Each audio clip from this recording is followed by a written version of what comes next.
This is Roxanne Johnson with Life After the Impact. My son's name is Jamal Byrd. He was killed by DC Metropolitan Police on October the 1st, 2019. I'm here with my wonderful co-host, Latoya Benton. How you doing, Latoya? What's up, Roxanne? How you doing? I'm well, thank you. I'm well. Unfortunately, we meet here again, right? So Yeah. we always like to say, you guys, welcome to Life After the Impact. My name is Latoya Benton.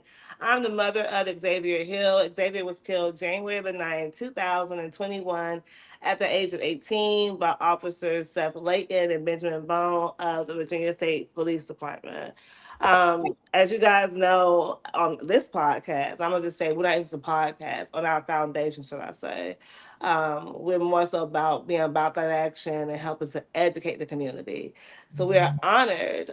Miss Qiana, you want to get a brief introduction of who you are, please? Mhm. Hello, everyone. My name is Qiana Johnson. I don't know if I'm related to you, Roxanne, but we don't know if we're related. Our last names are the same, but there's no familiar relationship that we know of, right? Yes, yes. Um, but my name is Qiana Johnson, and I am clerk-elect for Prince George's County. I'm the founder and executive director of an organization called Life After Release, and I'm also a co-conductor of an organization called Harriet's Wildest Dreams. And I'm a mother, a proud mother of two sons, and I do the work in the community. Yeah, so we're so happy to have you today. You just got elected as the county clerk for Prince George's County, Maryland. Whoop whoop whoop. Tell Yes, yes. tell us a little bit about that experience, actually, about your whole running. I know we talked about it before when you were a candidate, but now that you have become you've in elected office. Yes, and I just want to thank you both for giving me some time and space to talk about my candidacy. I believe that every thing that I did and everyone that supported me, whether it was putting on a podcast, casting, I actually saw you at the polls, Roxanne. I actually saw you Yeah, down at the yeah. polls. So I just want to say thank you, and to all of your viewers, thank you for your support, and thank you for allowing me to get my vision about the clerk's office out to our community. But that particular race was one that was completely and utterly led by our community. Mm. Our community, first and foremost, a lot of our community did not know what the clerk's office did. And my campaign was more than just a campaign for my candidacy. It was also an awareness campaign to let individuals in our community know that, number one, our clerk's office is an elected position. And number two, that, you could vote for someone that can actually have some impact in that position, and how the clerk's position can impact your everyday life. And so coming onto your podcast and being able to talk about that, I do believe that helped lead me to my victory. And so, yes, I am now Prince George's County Clerk elect. I am a history maker, or herstory maker, as a person with lived experience, a Black woman with lived experience, actually being in that position. I am the first woman Mm, and lived that's with very lived commendable. experience. Yes, The first woman in that position. the first woman with lived experience. My particular lived experience in that Okay, position. Yes. okay. That's Okay, amazing. That's that's not amazing. only a major thing. So people might say lived experience. What does she mean by that? You want to kind of touch on what do you mean by lived experience? What do you mean? My life was actually impacted by the criminal legal system, the actual Prince George's County criminal legal system. I did have to go through this actual system. I had to go through the courts. I had to have a hearing, a criminal hearing, which Mhm. landed me in, in a position where I was incarcerated for a few years. And so that is what I mean when I say lived experience. And Yeah. so, and people in the back, because y'all hear what she said, people in the way, way, way back. We always like to say we turn pain into purpose or trauma into purpose, right? You heard what she just said. A lot of times people will say, people who are into the systems have no clue, or they think they have no clue about what's going on in the system. You got somebody who's an elected official who's not only elected by the people, but who has an experience and actually understands what happened in her own experience, so she can actually understand the system. So, Qiana, can you kind of tell us what does the clerk do? Our clerk is the administrative arm to our courts. We handle the administrative functions of our courthouse, processing the paperwork that comes through, all of the motions, processing, making sure that they get into our system in a timely manner. Also, processing and making sure that our records get to people. Sometimes people may want to come in and get a copy of their deed, a copy of their marriage license. All of that is handled within our clerk's office. Our clerk's office is very, very instrumental into a lot of what happens in our courthouse. And I don't think that a lot of people understand the depths of what our clerk's office does. They think, oh, they're just paper pushers. No, our clerks are actually gatekeepers to justice. If you don't get your paperwork in a timely manner, you may not get the justice that you're seeking. In some unfortunate situations, there's a young lady I know right now that I'm working with that is actually being held. She was driving on her way to North Carolina and got stopped in Virginia and was arrested with her baby in the car because they said she had a warrant out for her arrest, and she had no idea because the paperwork was sent to a wrong address.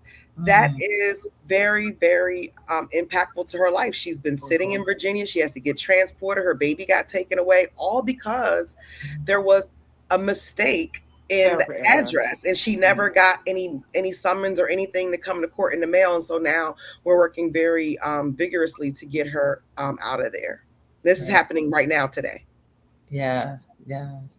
And so going from being impacted by being an impacted person of the justice system to To now make an being part impact. of the process to making yeah, that's a good transition to Make an making impact. an impact.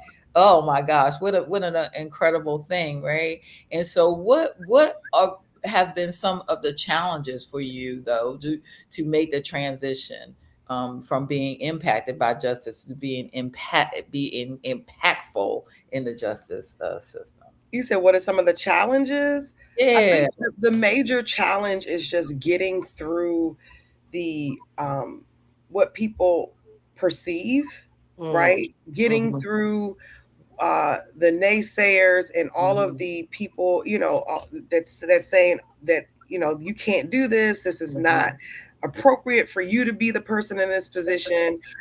Before I even get there, I think that was the most challenging thing for me. But it's also very motivating because it just gives me even more of a springboard, more of motivation to go in and do a magnificent job in this position to show people that yes, I am the right person for this position because of my lived experience. I Yeah. know how important it is to make sure I'm going to stay late. I'm going to make sure that that address is correct because I know that that address not being correct is going to land someone, it's going to Right. change someone's life. And Mm. so I'm going to make sure that it happens. And so that is the biggest, I think was the biggest challenge for me was, wasn't getting the people that support me has always supported me. Roxanne, we've known Mhm. each other for how Oh, long? And you've Mhm. always been very supportive. So the people Mhm. that know me and all the people that have been in my life, they supported me. But a lot of people who didn't know me, a lot of people who were getting to know me for the first time or may have heard my story for the first time, they put out a lot of negative and a lot of negative feedback. And that was the biggest challenge. So mm. tell me this, Qiana, because I heard you say earlier about community. So you might have had that hurdle to jump, but clearly you jumped it because you're elected right now, right? And I heard you say earlier that the community is the push that helped you to get to where you got to, right? How can you help someone to understand that yes, you are one person, and while you are in office, but even how you just credit Roxanne for knowing you and help pushing you or whatever, we all the time say, how important it is for the community to get involved and be aware of things. How important or what kind of message can you stem to the community to let them know how important it is to getting back to that factor of being community and getting to know who you're electing, but actually being community? We are who we've been looking for. I think that is the most resonating thing to me. A lot of people are sitting around waiting for someone to come and save them. That is Mm. not going to happen. And Mm. so I believe that the sooner that we realize that as individuals that we need one another. Right. I need you, Roxanne. I need you, Latoya. We need one another and to be in a collective way of how we move. The power is definitely in the people. It is not in the apex or the packs or all it's in the people. It's not in the money, even though money is good to have, but it's definitely in the people. And so we have to come together and be able to work together, and we have to be able to have our people come and understand that. And I think that that is the hardest thing, because we've been so traumatized and hurt by people, as a people. We don't want to be bothered. And so it's sometimes we just have to love each other through that, and understanding that we have to come to a collective, to be able to pull through. I remember when I first met Roxanne, it was a very horrible situation, but I went right into action. I was like, we got to do this. We got to call this person. We got to go here. We have to call this elected person. We have to call that elected person to hold them accountable. And I knew what to do. And I taught, right? I taught Roxanne how to do it. And then she taught someone, she taught you, and she taught others. And we have to continue to do that in both, ways that are not so formal, and then there's also formal ways that we can do that, of organizing trainings, and different community workshops. There's organizations like Harriet's Wildest Dreams that provides workshops all the time for free to our community. Black Lives Matter DC, other organizations that provide trainings to our communities. And so for the people listening, you're like, well, how do I get involved? There are organizations that will show you how to do this for free. And sometimes they'll even pay you to be fellows, or to to be able to do that. So just research that and know that we are here for one another, to be able to do that. Well, I love how you said that the power is in the people, because that's really what it is, right? I think oftentimes, society has this with this individuality thing of like my case and my, and it's like, well, your case is going through their system. So, unless we're fighting together to go through their system, your case is gonna still, you got to still have people power behind that. So I That's really, really, really love that the power is in the people. that's right. That's right.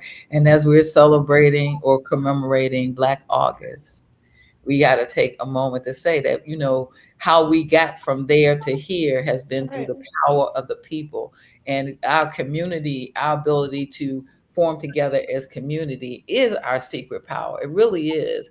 And it's the thing that has had us survive all of these horrific systemic ways of oppression up until this very point. And so if we lean into that, right? I know you also have done some work around uh, free and black mamas, right? Bail in the bail system, and how people are actually penalized or punished before they've even been convicted of a crime, just because they can't bail themselves out of being indicted for something, right? It could be as little as a traffic stop, or a tail light out, or something like that, and you could end up losing your job, your Yep. Your family, house. everything, Yep. everything, because you can't afford this bail. And so addressing some of these systemic issues, Mhm. right, from somebody who has been impacted by 'em is powerful. Yeah, it's just so powerful. I love it. I And then love it. you guys keep in mind too on our podcast, we're not just about, well, yeah, we start out, so we started off as only talking to impacted families per se, right? But then you Mm, have people who are impacted by the system like Qiana. And that's what we start to learn. There's so many layers of this when it comes to, it's not just community violence, it's not just police violence. You got people who just, like Roxanne just said, just trying to get through you already got into the court. How come I can't get my day in court now? Now that I'm actually in court because of the abuse that happens while you're in court. But the mhm. issue is the community. We have to be the ones who are saying, hey, we're tired of this. We're taking our power back and we're standing up. Be like Qiana. Don't be like Mike. Be like Qiana, right? That I'm serious, right? Don't be powerless. Don't just say, hey, don't take that slogan of that's how they've been doing it. I like to Right. always counter that with that's how we have been allowing it to be because we're not doing anything about it. Right, right, right. And then there's so many, like you were saying, Kiana. There's like a stigma attached to, because you had this experience or that experience. Well, if you live this life long enough, you're gonna have some experiences, but our experiences are to inform us, not to imprison us. That's right. Mhm. And so using your experience to propel you to the next level of where you want to go it is another, it's a powerful thing, rather than saying, because I had this experience, I'm no longer qualified to do that. No, we got a whole ass regime that's some top notch felons. So if they can Right. be empowered, So so can can you. you. Kiana, now tell us this. What would you do for the person who will be like, well, I don't want to do politics. That ain't for me. What would you suggest to somebody, whether they're returning or not, just a community member? What would you suggest to somebody as far as just getting involved and what's going on around them? Yes, that's a very good question, and a question that I constantly ask myself. A question that I constantly ask my family, people that are close to me, and because I'm so fearful of politics, and it. Yeah. But I'm an elected official. I tell people, Right.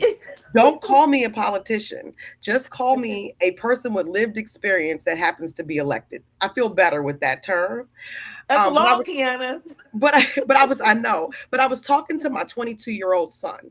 He plays football. He played football for Morgan State, and then he was recently got a contract to play for University of South Florida. And he said, "Ma, I don't think you realize that there's politics in everything that we do."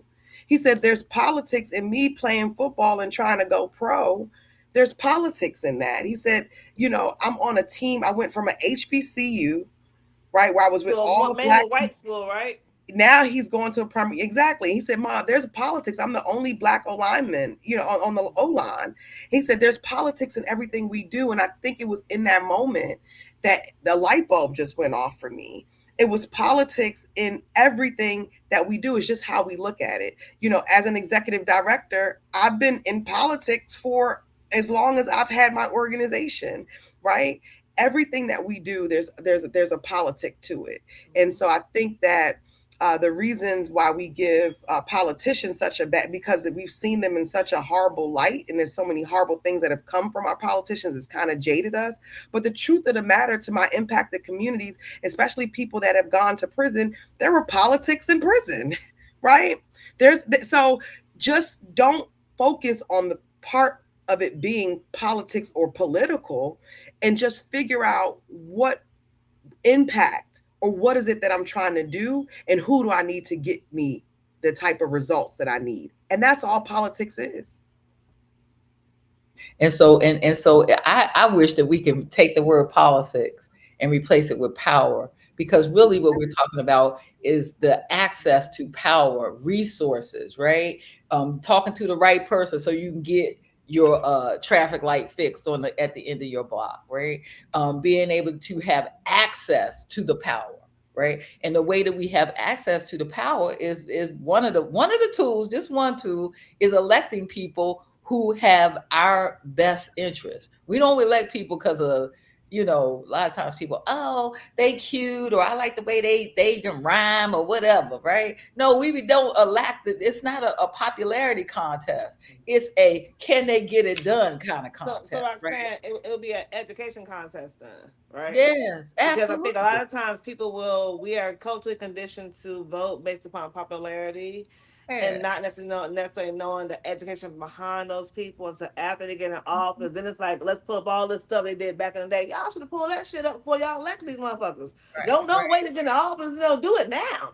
Do it now. So I think being educated properly on it, right, versus Mhm. waiting, that can be how you gain the power back through education. Yeah, and then we got this whole idea. Well, the best, the idea around the best of two evils. Who's the one that no? Who Yeah, can I yeah, yeah. who can I go step in their office and push them in the direction I want them to go? Is it going to be this person or that person? Or 'Cause- somebody else. And, or Because and can, somebody again, else? or and can Another I somebody else. can I right? say a little, a little more about that? And this is to the credit of Progressive Maryland. Or we can run our own candidates. Boom. We can run our Boom. own candidates. We can organize, and we can run our own. Yeah, Because when we start talking about lesser of two evils, that's because we've been on the sidelines watching the game, And right? not creating the playbook. And we haven't been a part of this. So now let's start to run our own, because I don't plan on being clerk forever. I'm not going to be your forever clerk. I'm going in there doing what I got to do, and I'm hopefully going to lead the next generation or the next leader to go Right. in and to do even better than what I will do when I'm in that position. And I Yeah. think that that is where we have to be as a people. We put them in office, we take them out of office, but we also run our own. Just like Janice Lewis George in Washington, D.C. Janice Lewis George was one of our own. I am one of our own. There's so Right. many people that have gotten elected in this season that was one of our own. Madami in New York. We have to run our own and have legacy and be prepared for the next season. Don't just try to get that what do you call it, when they send it in the mail, that ballot box, oh my goodness, the tickets, whatever it is that come in Oh, the who's on the sample ballots. Don't wait. That's yeah, not the time we should be worried Too about who's on late. the yeah. do. We should be running our people. We shouldn't be waiting for those sample ballots to come in the mail to inform us of who we should be voting for. That's We right. should actually be a part of the process if we really want to have systemic, long lasting change. Yep. Yes, Yep. yes, And yes. Qiana, I would say, just to your point again too, just like people say all the time, those less to evil things are not. That's another conditioned mindset, and we let it be like that because Mhm. we can change it. And we put our we get when you get that check and the tax dollars go a certain way, PAC dollars go a certain way. We can have our own PACs or forms to people who are in the community that you can push power to. Again, it goes back to the community taking our power back. Taking our power back and looking at, and I like what you said about running your own candidate, because Yeah. some of these people who, oof, anyway, it's like, oof, yeah, no, no, I can't check the box for that. I just can't. So, but the power comes in understanding the That's right. process, and That's then right. being educating yourself, like you're saying, Latoya, like you're saying, Kiana, educating yourself about the process, and then using that education to get access to power, because that's all politics is access Mm-hmm. to power. Oh, Mm-hmm. I don't vote. Well, you don't want no access to power, baby. Come on now. Everybody want. I mean, your tax dollars going to it whether you do it or not. So why not be a part of the, like you said, get off the bench and get in the game? Get off the bed. Look, people always say something. They like, oh, that's federal money. That is our money. Where the hell that federal tax money come from? It comes from federal taxes. That's our money. So again, state taxes. That's our money still. So Yeah, to not want to get involved, to me, it's almost like, how do you not care where your paycheck is going to? You got to care about those things because they'll give you a little fine print and say, hey, you got freedom of speech until it offends somebody, right? And it's like, no. How do we actually take all our power back as a people without constantly saying that's what they've been letting them? We got to stop doing that, you guys. And again, like Qiana did, like, I'm gonna keep saying that. I'm gonna get a shirt that's gonna say like Qiana. Like, I'm gonna get a shirt like that. I feel it. you like yeah. Exercise your power. Get access to power in any Mhm. way, by any means By necessary. any means necessary. Yeah, Qiana, yeah. what are some words you can give to help? Not only like okay, I heard you say, I heard you mention a slew of organizations people can get involved in. I heard you mention a slew of ways people can get involved in. Um, what are some encouraging words that you can give maybe to, I would say, people who feel like they are powerless and no matter what they do, things are not going to change. What I can say to them is that they've been doing it alone, and you don't even have to go to a organization that I mentioned. You can start with your church. You can Um, join a church. You can, hold your church accountable, find out what ministries they have, or bring a ministry to them. You can go to your school, right? There's a lot of student associations and different things, community ways. If you're a part of a sorority or fraternity, you can bring the ideas to them. Find a body of people, find your tribe, Mhm. find the people that are going to support you and the people that are going to help you get your needs met, so that you don't have to do this alone. You don't Mhm. have to take no for an answer. right? That's why we have a legislative process. I'm so bothered by people who say, "Oh, Qiana, you can't do that," and I just look at them and say, "Don't y'all know we have a legislative body? It may take me a couple years, but we can do whatever we need to do." That's why we have a legislative process. You change the law to make sure that you get what you need. I don't know. I may have said it the last time I was on here. I didn't like the fact that people with backgrounds, you could vote, but you couldn't go sit on a jury box.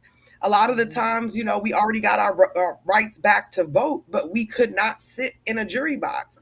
And I'm proud to say that in October of this year, that is going to be in law. It's going to change that people who have backgrounds can now go and do jury duty in the state of Maryland. Yes, yes. If you don't like something, find your people and change the law through our legislative process. Through those same elected officials that you voted for are the same ones that can help you go in and change the process of what's being done. So never take no for an answer, and find your tribe, find your people. Just find your people. And what you don't change, you choose. That's right. Now That's that's right. t-shirt That's right. worthy. What you don't change, you You choose. choose. That's You right. want to choose to keep being oppressed, keep being overtaxed, and getting fewer and fewer services from the bodies who overtax you, getting oppressed, having systemic issues in every system that you encounter. If we don't change it, that means we choosing to be that way. Literally. Yeah. Yeah, yeah. Look, that's a word for it. That's like a mic drop, Roxanne. That's the thing. That's the theme. That's the theme of this right here. Yeah, What you that's a don't mic drop change, you right there. choose. Yeah, but what we're saying in essence is that, but we're not choosing. We're not no longer choosing to be oppressed, repressed, suppressed. None of the presses. Nope. We're choosing freedom and we're choosing liberation. And the way to get those things is to change the things that we don't like. No longer not just clicking a box on a TikTok or On a Instagram Facebook like, post. none of that. Right. Don't be just hitting no likes and putting your little 2 cent comments. Get up out your chair, go find your tribe and get involved. Stop Period. barking from the porch. That's Yeah. what they say. Like, ain't Jump off nobody the porch. scared of you. Ain't Right. nobody's gonna be scared of you if you just sitting on the porch barking. Ain't nobody. Barking. You're barking from the porch. What you doing over there? No, jump off the porch. Bite somebody. Yeah. And the system that we have in place knows that. They know it. That's why they keep doing it. Yeah. You got a whole bunch of keyboard thugs who know they're gonna just do a whole bunch of like talking behind the screen. But when it comes to like going to city council and stuff like that, it's gonna be totally empty. So they know they can keep doing the same thing. And Qiana, you mentioned earlier too, I love how you said you don't plan on being a clerk forever. Because we talk all the time about term limits, and some folks want to get in the office and want to be in that same seat for 20 years. It's like, you don't want no other job. So I appreciate you even having that kind of mindset of not wanting to just to be stagnant, like right where you're at, because I feel like that's another issue too. Because you got some people who are in office right now from like they got elected back in like the 70s or whatever. It's like, damn, that mindset is from and then people say, well, it's from wisdom. It is not. Because if that be the case, then them themselves will want to have moved up from that seat that they're currently in to help out. More so keeping the laws how they are. So I really appreciate you saying that, because term limits, that's another conversation. Yeah. And they've become comfortable. That's what's happening. They've become comfortable. Most of these positions, I don't know about no founding. None of my fathers were founders of this here United Snakes of America, but that's a whole nother story. But here's the thing. According to the documents, they didn't intend for people to be in Congress for 30, 40 years. That wasn't the intent. The intent for you to serve your little 6 years and going back Get to your ass out. Right. Going back to Wichita, wherever you came from. But because of, all of the politics, the corruption. That's really politics of it. Period. Yeah. And people wanting to hold on to what? Power. Again, power. And so power belongs to the people, not to one individual, to the people. And so when we understand that, we can turn this whole thing around. Like you said, we don't like the candidates that's running. We can get our own candidate and have them and put them in a place to run. Right. And if we don't like the policies in place, we can change them too. We got everything we need to make changes in our community. So we'll, And everything on the ballot counts, not yeah, just the top of the ticket, right? The yes, school board. We can put our people in Yes. school boards. We can put our people in the clerk's office. We can put our people in the sheriff's office. We can put our people on every place in that ballot, because that elected position is an elected position for a reason. That's So we right. should also be looking to see where can we put our people in some of these positions that most people think are lower level positions, or may not be positions that hold a lot of power, as you said, but it's very important position. Our school boards are very important positions on the Yes. ballot, right? Yes. And then there's other commissions and boards and commissions and boards and task force that we also can be a part of, that may not be elected position, but also hold some level of power. So it's yeah, just going back to understanding our civic engagement, yeah. and what we can do civically, because what, like it or not, you don't have to be civically engaged. You don't have to be, a part of the table. You have to be at the table, but you're going to be on the menu. Okay. Hello. You don't have Hello. you don't, it's going Bars. to happen. It's going to happen one way or the other. So get to Mhm. know and get involved in some level. And I don't like to be preachy. I don't want people to feel like I'm judging them. All I'm saying is try it. There's politics in everything, and Mhm. understanding that there's even the task force, or the police commissions. Most people don't know that there's police commissions that you can go, or police review boards, that you can find out what your jurisdiction has. That, when a police officer creates or does something inappropriate or misconduct, there's community members that actually go and vote whether or not they should be suspended, or they should be reprimanded, or whatever. That's, in some places, that's done by community boards, right? Mhm. I Mhm. think we fought, right, Roxanne? We fought really Yeah. hard in Prince George's County to achieve that. And then what happened after we received that community review board? The community got out of there. You know, now the Mhm. Right. community review board got people on the community review board that's going to support the people that are being reviewed, because our community, we stopped at the win, and we didn't sustain or protect the win. That's what And Wow. that's another, engagement so is. the follow up game, right? The follow up has to be a thing too as well, Qiana, right? Yes. Yeah, yeah, you can't just get the power and then drop. I mean, it's the same thing with the whole idea of body cameras, right? We Yeah. got we the only job where you're gonna be filmed doing your job, but we didn't do the next step of saying now we want control of how that the access to those How body it cameras. gets released, when it gets released, and don't Yes, redact the tapes, all those things. yes, all of those Where things. where the body camera footage is stored. Where's it Yeah. stored? Yeah. Yes, yes. And how long is it accessible? All of those things. So yeah, so we got work to do. Got work to do. Work is not hard when we do it in community. Because Many hands. My grandmother said, "Many hands make yes, light work." That's yes, true. many That's hands true. make light work. That's right. That's right. That's That's true. right. That's true. All right. All right. I'm loving this conversation Me because too. it's a testament to empowerment. It's a Yeah. testament that you don't have to be powerless. We say this a lot. You don't have to sit back and act like, you can't do anything. Everybody can do something. Everybody something is important, especially now when we got these people trying to take us back 50, 60 years. I mean, And if stop gatekeeping. I yes, think sometimes people are looking for power in the wrong places. When I was running my organization, it wasn't about the show or being seen. Roxanne, you were a part of my organization in the beginning. uh, Don't gatekeep.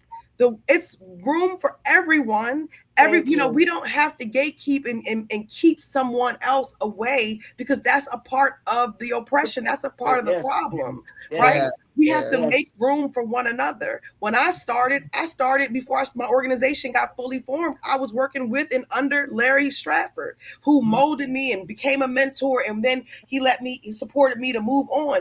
Real leaders build other leaders. We don't That's right. suppress one another. That's that's We right. don't right. That's right. gatekeep one another, Yeah, because we're not growing. Look how big the system is. The system feeds itself. It's huge. If yeah, we just have one or two little organizations, what ends up happening is those community leaders also get corrupted by power. Yes. So yeah, Yes. let's be Yes. very clear that we can have Yes. that on both sides. So my thing is, and once you get into these communities, how to be in community and how to make it so that we're not gatekeeping, and that we're supportive supporting one another in their ventures and supporting one another as they move forward to be great. Wow. Yeah, Yeah. I like to always say, my example to that is when you go into the grocery store, you go into the bread aisle, you got like 20 different brands of bread, all selling the same damn product, right? One Mhm. might be a quarter less or 25 cents less, but it's still on the same aisle. It's on the exact same aisle. It's not a different aisle or whatnot, and people are still buying that bread because they're still Mhm. in that same store. So how do we kind of get that same mindset of, like you just said? Unfortunately, there's enough trauma to go around for everybody within the Mhm. society we live in. Yeah. I like to say it ain't no fun. The homies can't have none. If the homies Mhm. can't come, I don't want to go, right? Because Yeah. that's how it has to be. It can't just be, well, I'm inviting this 10 people. No, I need the 10,000 to come with me. Mhm. So Mhm. again, we got to kind of get that kind of mindset of the whole clique thing and whatnot. No, it's systemically they're winning because we're fighting like that. They Yeah. win because will give it to some people, but not to all people. But that Mhm. keeps the way that mindset, it keeps the system currently driven like that because they know we're not sharing all the resources with everybody. Yeah, yeah, and it's one of the key features of capitalism to Yeah. have to make you feel like a scarcity is a thing. And so Yeah. people who gatekeep, let me tell you, let me tell you, there's no scarcity. There's plenty to go around. So there's plenty of trauma. There's plenty systems that need to be addressed. There's plenty for everybody. So don't feel like you got to hoard your three little marbles of knowledge. Hello, because because you don't want nobody else to have it. Practice abundance, not scarcity, because scarcity keeps you in a place of smallness. Right. It does. It really does. Whether it Yeah. be from knowledge, whether it be from Any- funds, anything, resources, period, anything. because Yeah. we can't move forward like that. If you know somebody who needs a lawyer and you had a good lawyer, but you're not willing to share that lawyer with somebody else, you a gatekeeper. If you Yeah. know somebody who needs like funds or whatnot from a foundation, they help your organization out, but you're like, well, I'm a hold on to myself. You a gatekeeper. Mhm. Again, you wonder some kind of way. How do you begin to like put those fuels back into the community? Mhm. Mhm. And the other thing about people who practice scarcity, they never have what they need either. I'm just saying. Mm. I don't make these things up. I just observe. We could talk all day, sisters. I'm really enjoying this conversation. But we gonna wrap it up because I know we gotta move on. You got clerking to be doing, Latoya, you got stuff to be doing. We got an event tomorrow up in Baltimore. Baltimore, the back to Yeah, school drive, you guys. Check our page out for Greta. She's going to be honoring her son tomorrow, but also her way of honoring him, of honoring Kevin, is she does an annual back to school drive on the block. We'll be yeah, putting, we're going to also be helping out to sponsor, I think, about 100 kids and giving out backpacks, school yeah. supplies, much Mhm. needed resources to the community as well. So pop up, show up on us. It Well, might be pull up, hot, but pull up. yeah, bring some water. We're also going to have our display of loved ones who have been taken by police violence, and it really sparks a lot of good conversation in the Really community. does. We have a chance to educate people and motivate them and encourage them to get involved in the community as well. Yeah. And before we wrap up, Roxanne, I'm gonna say this. It's kind of weird. We'll be outside, and me and Roxanne, people keep asking us. They'll look at the board and they'll say, "Are these people missing or something?" Hmm. We'll be like, "They missing, all right," because they think they like ran away from home or something like that. And then we explain to them who they actually are, and then what happens is that, like she just said, it opens up a doorway for conversation, but Mhm. also for education on how to keep moving forward. Yeah. Yeah. All right. Congratulations again, Ms. Clerk elect. We looking forward to hearing great things from you. Great things indeed. Yes. Yes, Yeah, congratulations. And in 4 more years or so, I want to hear what the next position is going to be for you. that's right. Absolutely, absolutely. You would Yeah. definitely stay tuned, as I like to tell folks. Stay I tuned. am. I'm All very right. excited to see what's going to happen. Yes. That's Got my vote. Thank you yeah. so much. Yes. Got my vote too. You got my vote too. Hey, audience. This has been Life After the Impact. As we always say, we about that action. Don't sit on your sofa, be scrolling, doing all that death scrolling. Get up and get busy. All right. Peace.